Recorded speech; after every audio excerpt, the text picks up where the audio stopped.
শপথ গ্রহণ অনুষ্ঠানের পরদিন রবিবার বিকেলে রাজ্যের উপমুখ্যমন্ত্রী দিলীপ ঘোষ খড়গপুরের তার বাংলোয় পৌঁছন।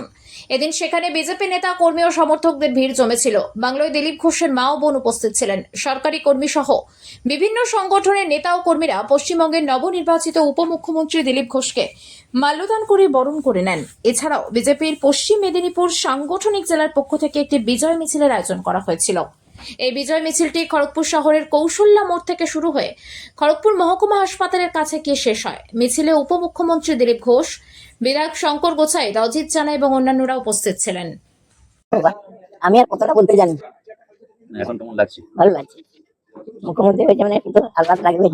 কাজ করবে? হ্যাঁ, আমার ছেলে তো করবে, যা চাইবেন তাই করবে। আমার ছেলে সেদিকে সোজা গেছে।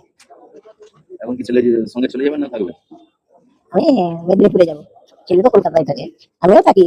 এখন একটি মেয়ের বাড়ি, মেয়ের সাথে তার মেয়ের বাড়িতে যাবো মেদিনীপুরে।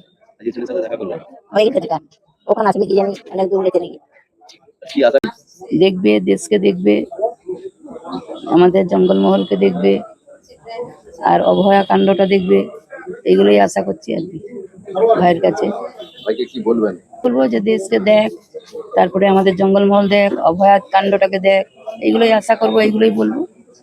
ভাইয়ের সঙ্গে ভাই কলকাতা চলে যাবে আজকে, আমরা মেদিনীপুর চলে যাব।